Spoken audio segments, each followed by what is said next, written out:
بسم الله الرحمن الرحيم.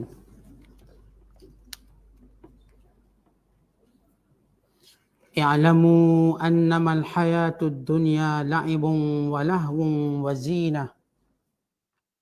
وزينة وتفاخر بينكم وتكاثر في الأموال والأولاد كمثل غيث أعجب الكفار نباته ثم يهيج فتراه مصفرا ثم يكون حطاما وفي الآخرة عذاب شديد ومغفرة من الله ورضوان وما الحياة الدنيا إلا متاع الغرور سابقوا إلى مغفرة من ربكم وجنة أرضها كعرض السماء والأرض أعدت للذين آمنوا بالله ورسله ذلك فضل الله يؤتيه من يشاء والله ذو الفضل العظيم ما أصاب من مصيبة في الأرض ولا في أنفسكم إلا في كتاب من قبل أن نبرأها إن ذلك على الله يسير لكي لا تأسوا على ما فاتكم ولا تفرحوا بما آتاكم والله لا يحب كل مختال فخور الذين يبخلون ويأمرون الناس بالبخل ومن يتول فإن الله هو الغني الحميد صدق الله العظيم. Ketahuilah kamu bahawa Allah menghidupkan bumi sesudah matinya. Ketahuilah bahawa yang dikatakan kehidupan dunia itu tidak lain hanyalah bawaan hidup yang berupa semata-mata permainan dan hiburan yang melalaikan, serta perhiasan yang mengurang, juga bawaan hidup yang bertujuan bermegah-megah di antara kamu dengan kelebihan kekuatan dan bangsa keturunan, serta berlomba-lomba membanyakkan harta benda dan anak pinak. Semuanya itu terhad waktunya. Samalah seperti hujan yang menumbuhkan tanaman yang menghijau subur, menjadikan penanamnya suka dan tertarik hati kepada kesuburannya. Kemudian tanaman itu bergerak segar ke suatu masa yang tertentu. Selepas itu engkau melihatnya berupa kuning. Kemudian ia menjadi hancur bersepai. Dan hendaklah diketahui lagi bahawa di akhirat ada azab yang berat disediakan bagi golongan yang hanya mengutamakan kehidupan dunia itu. Dan ada pula keampunan besar serta keredaan dari Allah disediakan bagi orang-orang yang mengutamakan akhirat. Dan ingatlah bahawa kehidupan dunia ini tidak lain hanyalah kesenangan bagi orang-orang yang terpedaya. Berlomba-lombalah kamu mengerjakan amal-amal yang baik untuk mendapat keampunan dari Tuhan kamu dan mendapat syurga yang bidangnya seluas segala langit dan bumi, yang disediakan bagi orang-orang yang beriman kepada Allah dan Rasul-Rasulnya. Yang demikian ialah limpah kurnia Allah diberikan pada sesiapa yang dikehendakinya. Dan Allah sememangnya mempunyai limpah kurnia yang besar.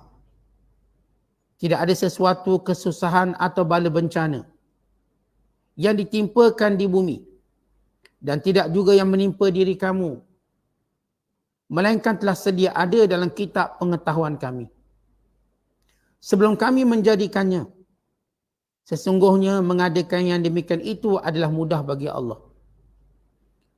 Kamu diberitahu tentang itu, supaya kamu tidak bersedih hati akan apa yang telah luput daripada kamu. Dan tidak pula bergembira secara sombong dan bangga dengan apa yang diberikan kepada kamu. Dan ingatlah Allah tidak suka kepada tiap-tiap orang yang sombong takabur, lagi membanggakan diri. Orang-orang yang bakhil dan menyuruh manusia supaya berlaku bakhil akan mendapat balasan yang menghina. Dan sesiapa yang berpaling dari mematuhi hukum Allah, maka padahnya tertimpa atas dirinya sendiri. Kerana sesungguhnya Allah dialah yang maha kaya lagi maha terpuji. Masih lagi kita berada dalam penafsiran surah Al-Hadid. Surah yang ke-57 pada juzuk yang ke-27. Dan merupakan surah terakhir pada juzuk yang ke-27. Sebelum kita masuk juzuk yang ke-28, bermula daripada surah Al-Mujadalah. Surah-surah yang ayat-ayat yang kita bacakan ini bermula ayat yang ke-20 sehinggalah ayat yang ke-24. Pada ayat yang kita bacakan dijelaskan keadaan dunia. 5 sifat dunia. Supaya manusia mengetahui bahawa sifat dunia ini semuanya adalah sifat binasa, semuanya sifat sementara, semuanya bersifat ujian semata-mata. Kemudian Allah Ta'ala menjelaskan tentang hakikat akhirat yang menjadi matlamat dan keutamaan, yang menjadi perjuangan dan kesungguhan, yang patut menjadi perjuangan, yang patut menjadi hala tuju kehidupan yang sebenar. Kemudian Allah Ta'ala menjelaskan sesudah menyebut tentang perbandingan dunia dan akhirat. Maka Allah Ta'ala menceritakan musibah-musibah yang menimpa manusia. Sama ada di muka bumi berupa bentuk perubahan cuaca-cuaca yang menyebabkan banjir, gempa bumi, yang menyebabkan kurangnya tumbuhan, kurangnya makanan, tingginya harga barang, atau musibah yang menimpa diri seperti sakit, atau kematian orang yang disayangi, atau apa sahaja yang menimpa kehidupan kita. Kesemuanya itu sudah pun dicatat oleh Allah sebelum diciptakan manusia. 50,000 tahun sebelum diciptakan manusia. Allah dah tulis belaka dah. Fulan bin Fulan akan jadi macam ni, akan jadi macam tu. Fulan bin Fulan umur dia banyak ni, umurnya macam tu. Fulan bin Fulan dia akan kena macam ni, dia akan kena macam tu. Kenapa Allah Ta'ala beritahu? Supaya kita tak bersedih. Apa yang menimpa kita memang sudah ditetapkan dari awal lagi. Bukan benda baru berlaku. Dan supaya kita juga tidak sombong. Bila kita mendapat nikmat yang banyak, itu Allah pun dah catatkan sebelum ini lagi. Tak payah nak sombong. Kerana kesemuanya itu menjadi ujian antara sabar dan syukur. Kemudian Allah Subhanahu Wa Taala menjelaskan tentang bahayanya sifat kedekut. Kerana menyangka bahawa harta itu milik dia. Sedangkan harta itu amanah Allah sebagai ujian. Dan dia pasti akan tinggalkan hartanya itu suatu hari nanti. Allah mencela orang-orang yang kedekut dan menyuruh orang lain kedekut. Kemudian Allah menutup ayat yang kita tafsirkan pada malam ini dengan menyebut, siapa pun yang berpaling daripada perintah Allah, yang tidak mengikut susunan apa yang Allah Ta'ala perintahkan dan apa yang Allah tunjukkan, maka ingat Allah Ta'ala itu maha kaya lagi maha terpuji. Mudarat dia berpaling tak kena kat Allah, kena pada dia. Allah tak berhajat pada makhluk ni yang degil keras kepala, tak nak ikut peraturan Allah. Yang kena dia. Allah tetap kekal dengan sifatnya yang maha kaya. Allah kekal dengan sifatnya yang maha terpuji. Dan ini kandungan umum ayat yang kita bacakan. Bila Allah Ta'ala menyatakan, selepas kita dah baca ayat sebelum ini, Allah beri perbandingan antara keadaan orang beriman dengan keadaan orang kafir, syurga dan neraka. Maka ayat yang kita bacakan ini pula Allah beri perbandingan dunia dengan akhirat. Orang beriman akan masuk syurga, orang kafir akan masuk neraka. Imannya itu kerana dia faham dunia itu apa. Kufurnya seseorang kerana dia terpedaya dengan sifat dunia. Kata Allah, i'lamu, ketahuilah wahai sekalian manusia. Maksud ketahui di sini, tengoklah dengan segala bukti, tengoklah dengan segala pengalaman yang telah lalu dan lampau. Benda tu benda yang sama berulang kali. Lama ketahuilah kamu. Patut kamu dah tahu dah. Patut kamu dah faham dah tentang kehidupan dunia. Apa dia? Annama, bahawasanya al-hayatud dunia, kehidupan dunia. Sifatnya ialah La'ibun, satu. Walahwun, dua. Wazinatun, tiga. Watafakurun, empat. Watakathurun. Allah sebut 5 sifat dunia. Apa dia sifat dunia tersebut? Pertama kata Allah SWT, dia hanya bentuk permainan. Lahwun, bukanlah benda yang patut kamu bersungguh-sungguh sangat. Contoh kita kalau main, tak payah sungguh sangat. Tak padang dengan benda itu main. Dunia ni, waktu mana kita berlomba, jangan bersungguh sangat. Kan ini cuma permainan, akhirnya tamat. Akhirnya selesai. Akhirnya berhenti.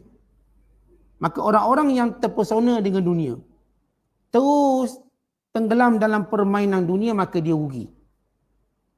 Allah Ta'ala menyebut lagi, di antara sifat dunia itu, yang bila kita sebut mainan ni, biasa menjadi sifat budak-budak. Tuan-tuan tengok budak-budak kerja dia apa? Main. Kat mana pun dia main. Itulah keadaan dunia. Main. Artinya kalau kita tengok watak kanak-kanak yang bermain, apa yang kita faham? Budak-budak main. Maka kita cuma tengok dia main-main je lah. Dan berakhir dengan penat, dah habis macam tu, lepas tu tidur. Apa dia dapat? Tak dapat apa-apa. Budak-budak dia main-main, tak kira lah dia main apa. Pagi sampai petang, lepas tu dia penat, dia mau tidur. Dia dapat apa? Tak dapat apa-apa. Esok dia main lagi. Itulah hakikat dunia. Yang kalau kita nak cari segala kesenangan dan sebagainya, cuma main-main, akhirnya kita tak dapat apa-apa. Kalau kita tak letakkannya untuk akhirat, kalau kita tak letakkannya untuk tujuan mendapat keredaan Allah Subhanahu Wa Taala, maka dia jadi satu permainan yang akan tamat begitu sahaja. Tuan-tuan tengok macam bola sepak Piala Malaysia, bagi contoh. Tahun lepas dah Piala Malaysia dah habis. Tahun ni start lagi. Nak tunggu final pula, nanti habis. Tahun depan pula, dia habis gitu je. Dia habis gitu, dia tak ada apa-apa. Okey, tahun ni Sukan Asia. Sukan Asia. Tahun lepas, sebelum tu dah Sukan Asia. Habis macam tu, Piala Dunia. World Cup. Dah habis 4 tahun Piala Dunia kat Qatar. Nanti 4 tahun lagi Piala Dunia pula kat Saudi. Contoh. Kena habis macam tu. Apa jadi? Tak ada apa-apa. Ia semua satu proses yang datang dan pergi. Namanya main. Kita menang pun akhirnya kalah balik. Tahun depan menang. Begitu pusing-pusingan dia. Apakah dapat apa-apa kelebihan? Tak ada apa-apa. Sebagaimana saya katakan, perumpamaan kanak-kanak di main, tak ada apa-apa. Last sekali semua kita mati. Dah mana dunia yang kita duk berebut, yang kita duk penat-penat, tak ada. Tinggal kita dengan kain kafan kita. Tinggal kita dengan kematian yang akan diukur dengan amalan kita. Yang kita duk berebut hari dunia, tak kira berebut apa pun, dia habis macam tu. Yang berebut Piala Dunia, tinggal piala. Dah orangnya dah habis belaka dah. Dah tua-tua, masuk generasi baru pula. Berebut lagi Piala Dunia. Habis generasi baru pula. Daripada tahun 30-an sampai sekarang. Ceritanya sama. Tak ada apa-apa pun. Apakah berlaku apa-apa? Tak ada apa-apa. Kemudian Allah menyebut, ini bila Allah menyebut tentang dunia lain pun, untuk menunjukkan bahawa dunia ini tak ada sempurna apa pun. Cuma permainan kanak-kanak. Kemudian Allah Ta'ala menyebut sifat yang kedua dunia ini. Walahwun. Perkataan lahwun ialah hiburan. Hiburan orang-orang muda. Kalau laibun, perumpamaan permainan kanak-kanak. Manakala lahwun, iaitu permainan orang-orang muda. Baik orang-orang muda yang melampiaskan keseronokannya dengan lagu-lagu, dengan nyanyian-nyanyian, dengan lakonan-lakonan. Lepas tu jadi apa? Yang berlakon puluhan filem, lepas tu penceng, lepas tu dah tak laku. Daripada jadi hero sampai nenek kebayang. Sampai jadi hantu. Kemudian tak laku. Dah 2 tahun tak dapat job. Habis cerita macam ni, habis macam tu. Dulu menyanyi glamour. Daripada peri hitam, sampailah CD, sampailah MP3, sampailah semua ni. Popular dia. Dulu. Sekarang, suara tak laku. Bolehlah menyanyi kat kahwin. Itu pun bayar ansuran. Nyanyi kat madi-madi kahwin. Bayar ansuran. Setakat tu je, habis itu je. Dah masuk 60 nak nyanyi apa benda. Siapa yang boleh sedap sampai umur macam tu? Last sekali mati. Ini hiburan lah pun. Kita tengok secara mata lendai kita. Yang penyanyi, yang namanya pelakon kesudahan kat mana? Tak ada apa. Dia glamour, lepas tu tak ada. Dah tak glamour. Tuan-tuan kan kenal pemain bola yang dulu glamour, sekarang kat mana? Yang tuan-tuan kenal pemain bola yang glamour dulu. Sekarang tak ada. Mungkin ada yang duduk bawah jambatan, mungkin ada yang berumah dalam kereta, mungkin ada yang berminta sedekah, mungkin. Habis mana zaman kegemilangannya? Cuma mainan. Cuma hiburan, tak ada apa. Yang penyanyi-penyanyi dulu yang tuan-tuan kenal tu. Kita kenal penyanyi-penyanyi dulu, zaman-zaman dulu tu. Mana pergi dia? Mana pergi dulu? Nombor satu Malaysia mungkin. Dulu Raja Pok Yeye. Dulu mungkin raja itu, raja ini. Akhirnya hari ni mana? Tak ada. Tak ada dah. Duduk kat hospital. Tunggu sakratul maut, tunggu mati. Jadi ini namanya apa dia? Lahwun. Hiburan yang akan berakhir. Tuan-tuan, sehebat mana pun pentas hiburan, dia akan berakhir. Dunia ini hiburan dan dia akan berakhir. Siapa nak menyanyi sampai kiamat? Menyanyi 2 jam, dia kena stop lah. Sebab dah habis. Dia cuma dibayar untuk 2 jam. Lepas 2 jam tak ada payment. Siapa nak nyanyi tak ada payment. Maka itu sifat dunia.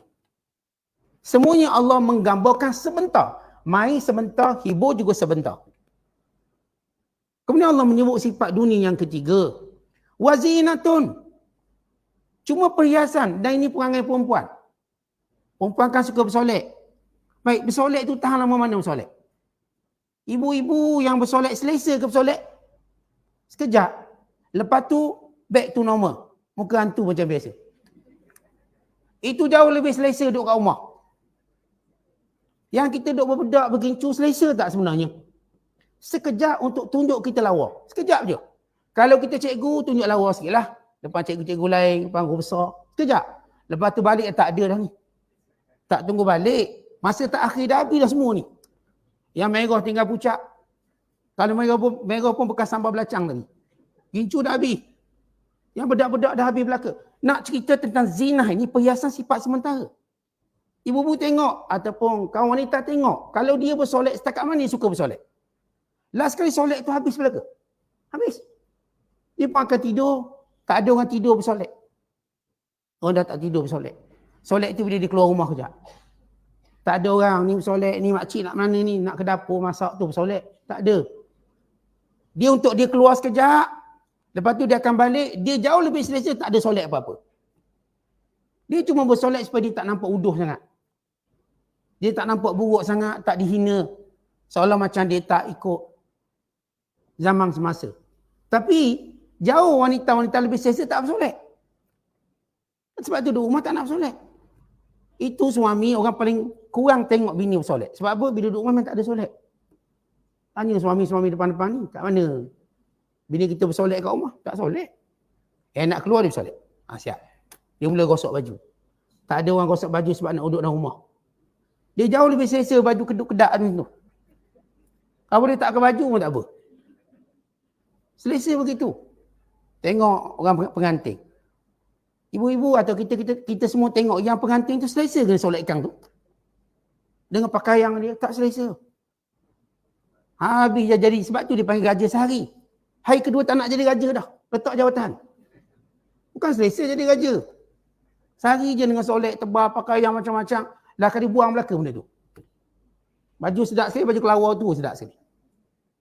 Lebih selesa, lebih tenang. Itu Allah nak sifatkan. Dunia ni cantiknya sekejap. Lepas tu dia tak ada.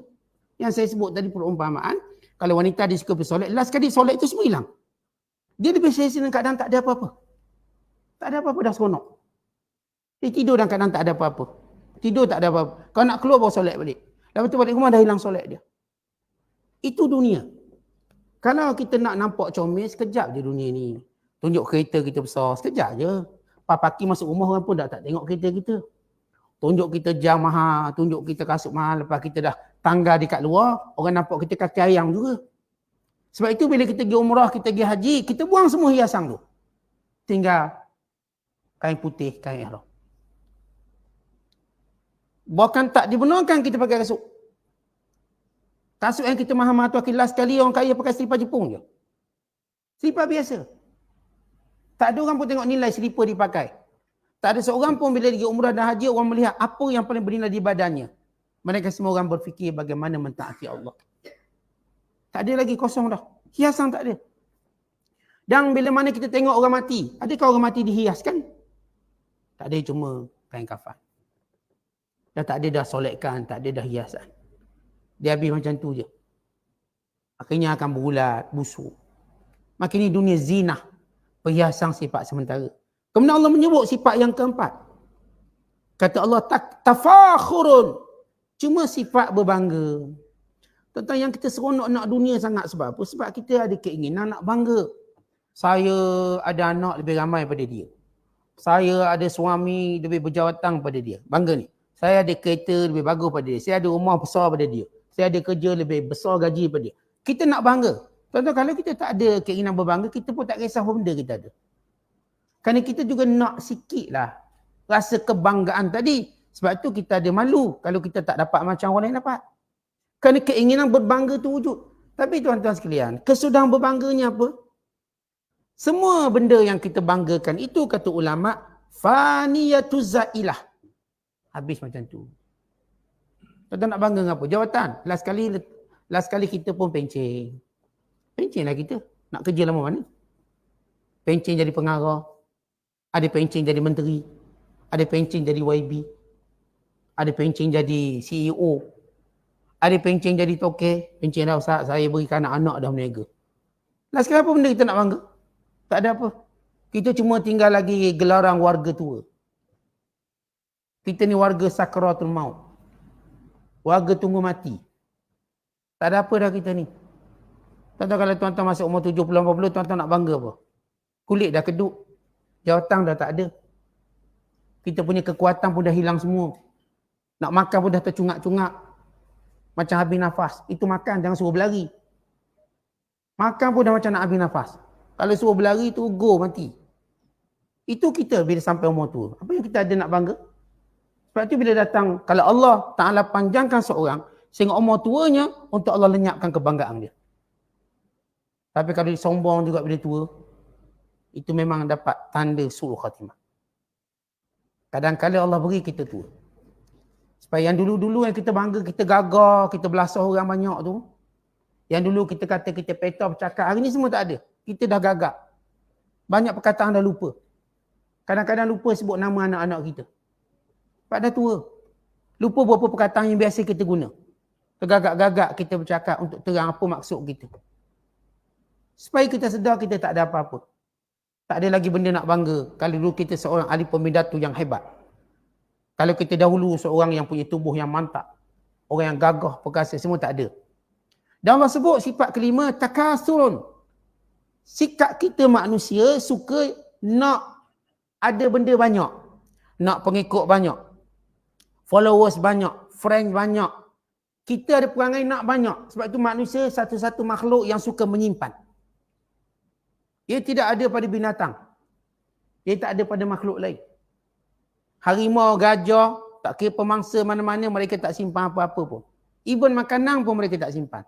Makan sudah. Kita manusia, kita suka simpan banyak. Kenapa kita bangga dengan benda banyak-banyak? Kita bangga kereta kita banyak. Kita bangga anak kita banyak. Kita bangga jawatan kita banyak. Ni 10 masjid, semua kita pengusi. Kita bangga. Ini takasur. Kita bangga kalau kita kena kabel banyak-banyak. Kita kena orang tua, orang ni. Bangga kita. Sebab ada sifat takasur. Sebagaimana Allah sebut dalam ayat yang lain. Alhaakumut takasur. Kamu dilalaikan dengan sibuk mengumpulkan dunia yang banyak. Kadang-kadang kita tengok contoh. Kita masak banyak-banyak, kita makan sikit. Kita pergi pasar malam, bazar Ramadan beli banyak-banyak, makan sikit. Kita pergi hotel yang ada buffet yang 1000 lauk. Bayar satu kepala berapa. Last kali makan sikit ya. Makan telur masin sikit, ikan masin sikit, bubur nasi. Itu je. Itu je boleh makan. Tapi kita suka tengok lauk banyak. Kita suka. Kan itu manusia suka pergi bazar, pasar malam. Suka tengok banyak-banyak. Tapi tanya beli apa? Sikit je. Kadang-kadang tengok je. Ini perangai kita manusia. Takasur. Kita nak nampak banyak. Semua banyak. Kita pun kalau pergi kuliah, biar dalam kuliah tu orang banyak. Baru kita suka. Orang sikit-sikit kita tak suka. Sampai kita lupa tujuan kita belajar apa. Sebab kita nak yang banyak-banyak tu. Kita pun kalau pergi kedai makan, biar orang banyak pergi. Biar beratur. Barulah kita rasa sedap makan tu, kena beratur. Beratur kira-kira dapat 1 kilometer beratur, sedaplah makanan tu. Itu sifat manusia takasur. Perangai kita. Allah sebut, ini sifat dunia. Dia ada laib, dia ada lah, dia ada zinah, dia ada tafakhur, dia ada takathur. Kemudian Allah sebut macam mana 5 keadaan benda ni yang punya kekurangan, kata Allah. Kamasali ghaisin a'jabal kufar. Dia sama seperti hujan yang turun. A'jabal kufar, yang menjadi kagum orang-orang kafir. Nabatuhu, melihat tanamannya subur, menaik, meninggi. Tuan-tuan, kita kalau tanam pokok, kita pun siram.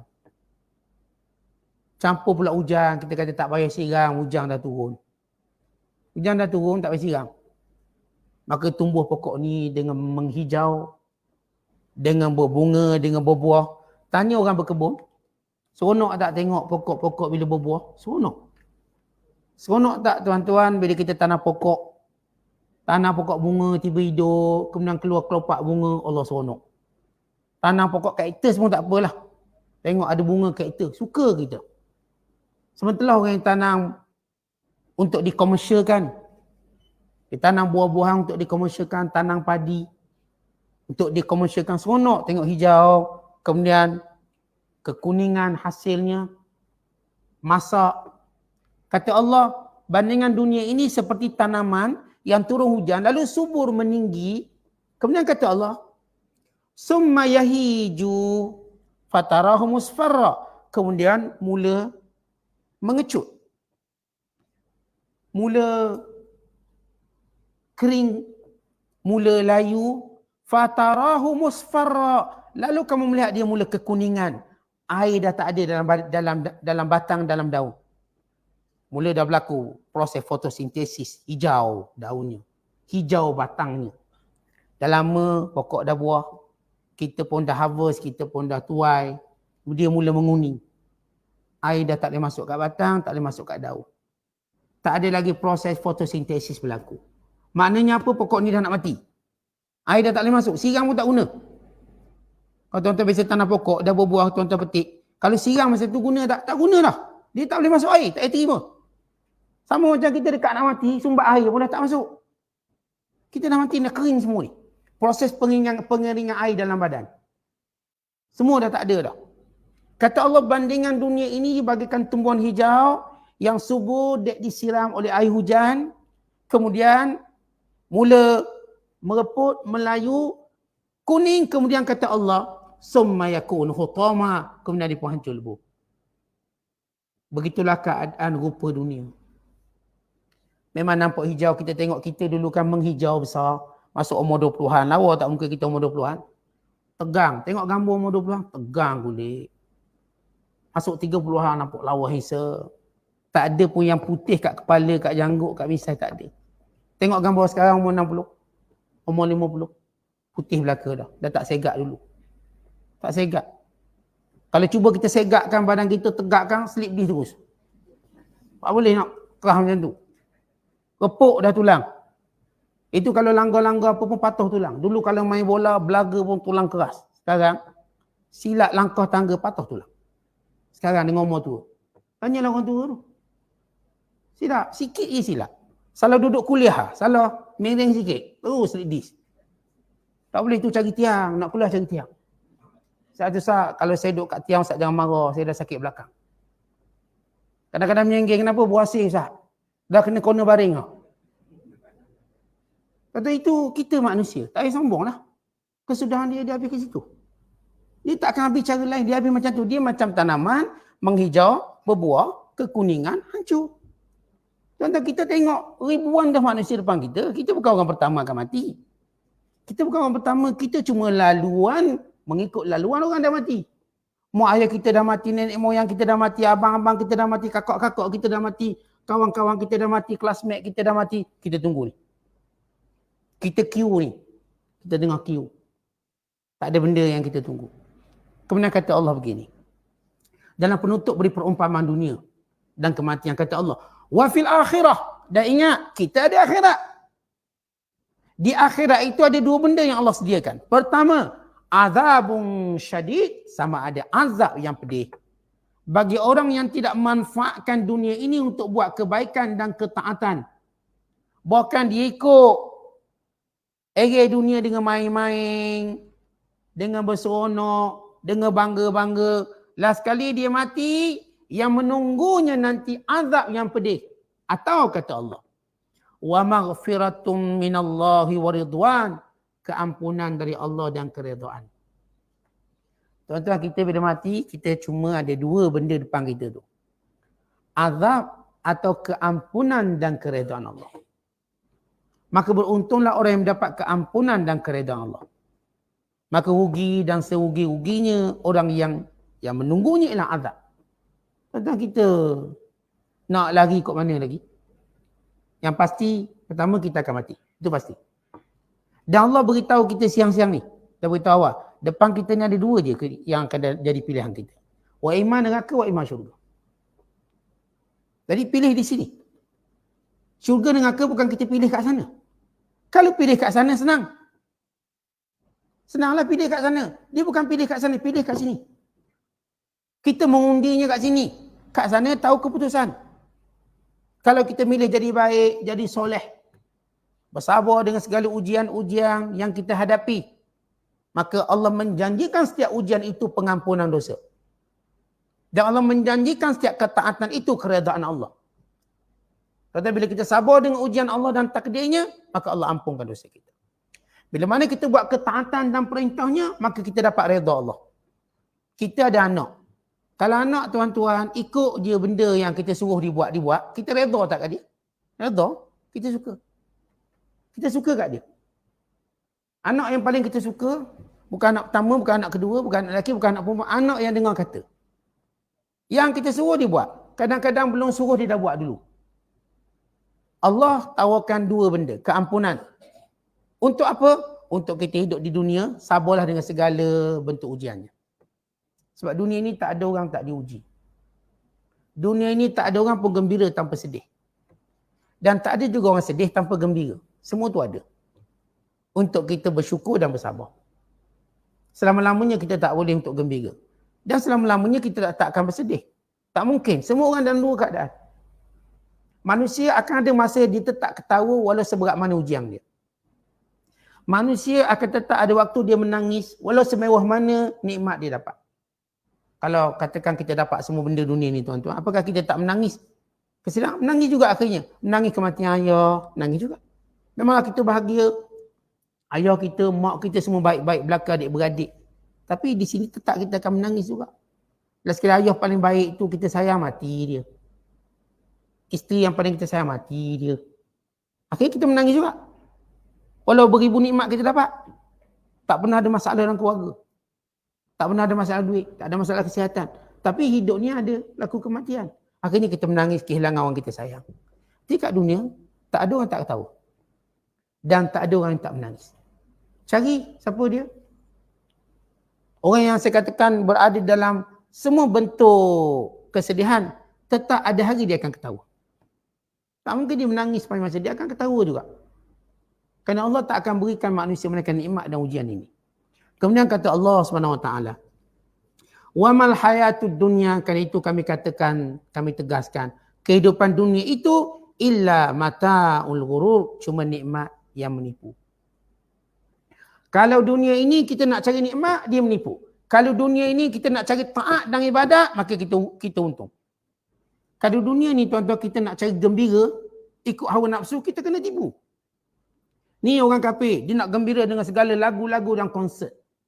Tengok segala filem. Tengok segala hiburan. Dia nak buat apa dia nak buat.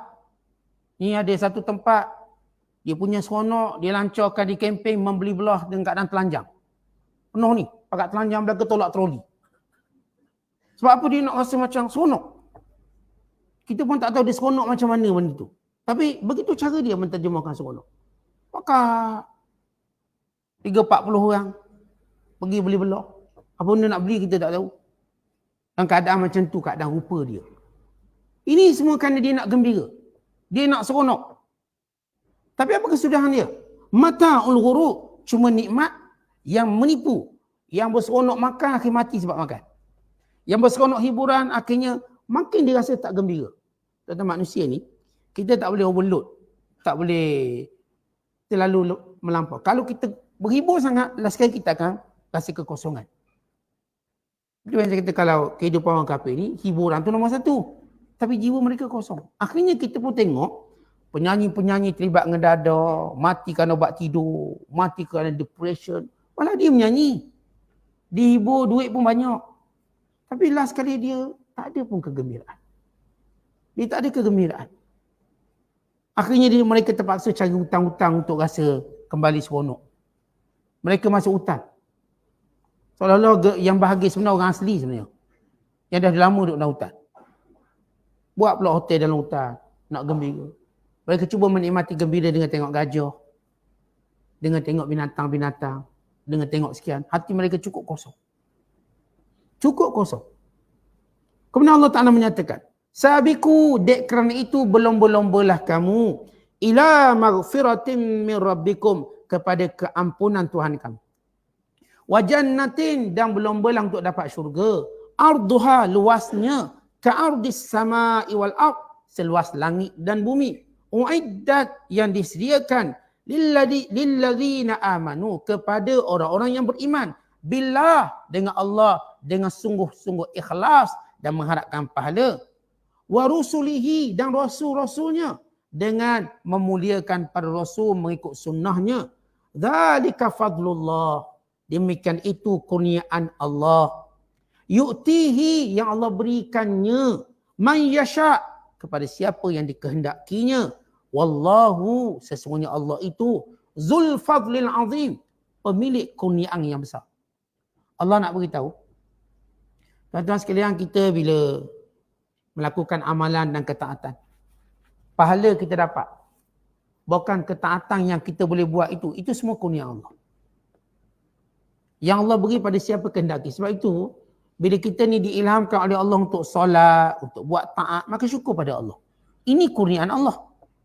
Bukan kerana kita, kurnia Allah. Allah pilih pada siapa yang dikehendaki. Allah pilih fulan bin fulan untuk menyebut nama Allah. Untuk memuji Allah, untuk sujud pada Allah. Kerana itu kita bersyukur bila mana Allah pilih kita. Ingat, Allah Ta'ala boleh saja sisihkan kita. Kerana Allah tak perlukan kita, kita yang perlukan Tuhan. Tuhan tak perlu kita.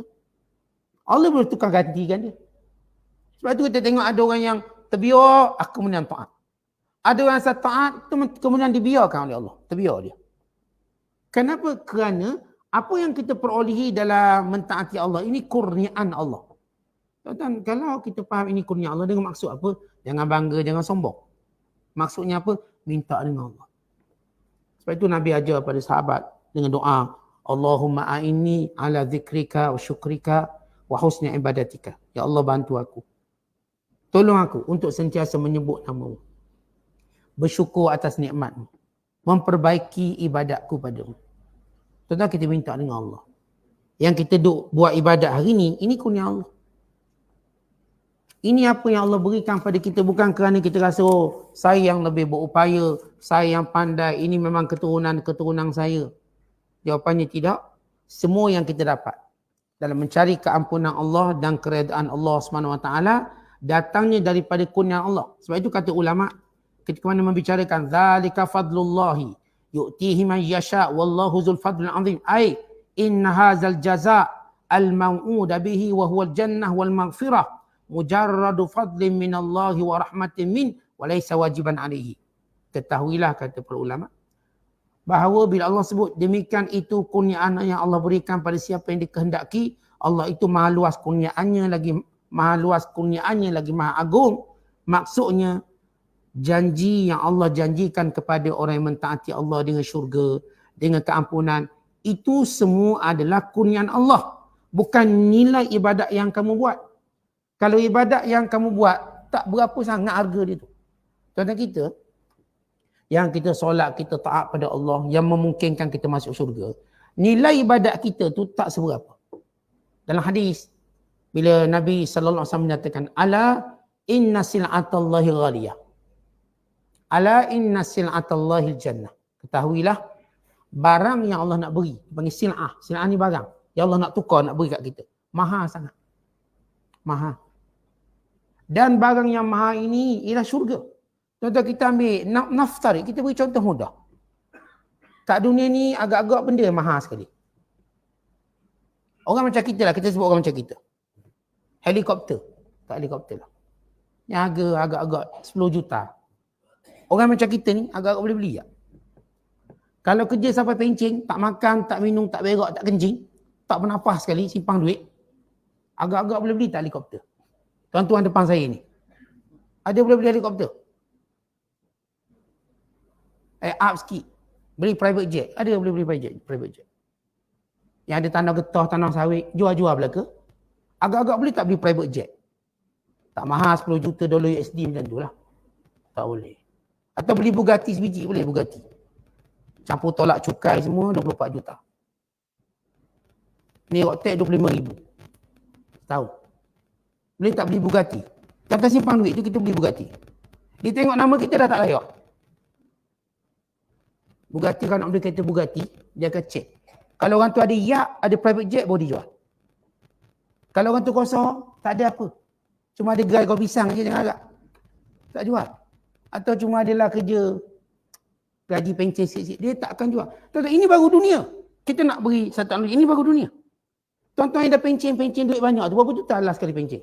Adalah 5 juta, 6 juta. Boleh beli apa 6 juta tu? Yang paling banyak sekali duit sini. Siapa yang banyak angkat tangan? Ada.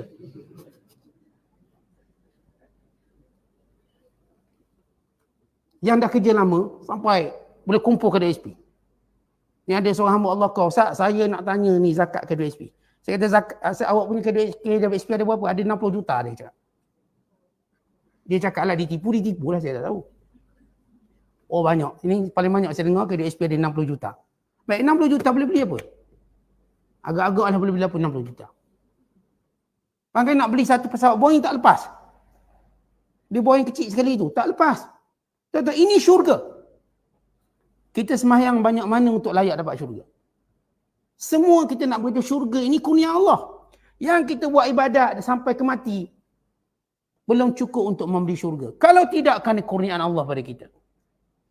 Seolah-olah tuan-tuan sekalian, Allah ni bukanlah jual syurga ini dengan amalan kita sebanyak tu. Melainkan kerana kurniaan Allah. Dia macam gini, kalau kita mak ayah, kita jual harta kita pada anak-anak, dipanggil jual kasih sayang. Jual dengan harga kasih sayang. Memanglah kita beli rumah tu banyak, tapi bila jual anak kita dengan kasih sayang, ambil lah, bayar 1,000 sudah. Sebab apa dipanggil jual kasih sayang? Kita tak berkira sangat lah. Dengan anak-anak kita bila nak jual aset-aset kita ni, ambil lah, bayarlah ke sikit. Mama ataupun ibu, umi bayar sikit-sikit je lah. Rumah ni kau ambil. Bayar berapa? Bayarlah 1,000 sebulan. Dia tengok agak-agak anak kita tak mampu. Dah. Okay ni, umi dah halalkan belaka. Okay, ya lah. Sebab ini nama jual kasih sayang, bukan nak jual sangat. Kalau kau nak jual budak ni tak layak. Tuan-tuan, syurga ni Allah jual dengan kasih sayang, rahmat. Kalau jual dengan nilai ibadat kita sungguh-sungguh, tak ada seorang pun layak. Ini disebut dalam hadis Nabi SAW. Nabi menyatakan tidak ada seorang pun masuk syurga kerana amalannya. Lalu sahabat kata, wala anta ya Rasulullah, wala ana. Dan kamu juga tidak layak masuk syurga dengan amalan. Rasul kata, ya, aku pun tak layak. Illa an yatagammadani Allahu birahmatin minhu wa fadl. Melainkan kerana Allah mengurniakan rahmat dan kurniaan pada aku. Sebab itu aku boleh masuk. Kalau Nabi SAW kata begitu, kita sementara lah tuan-tuan. Sebab itu tak payahlah nak bangga ibadat kita banyak. Tak banyak pun. Kalau dari lahir kita dah sujud. Tak bangun-bangun sujud. Sampailah kita pencing baru bangun. Bangun mati.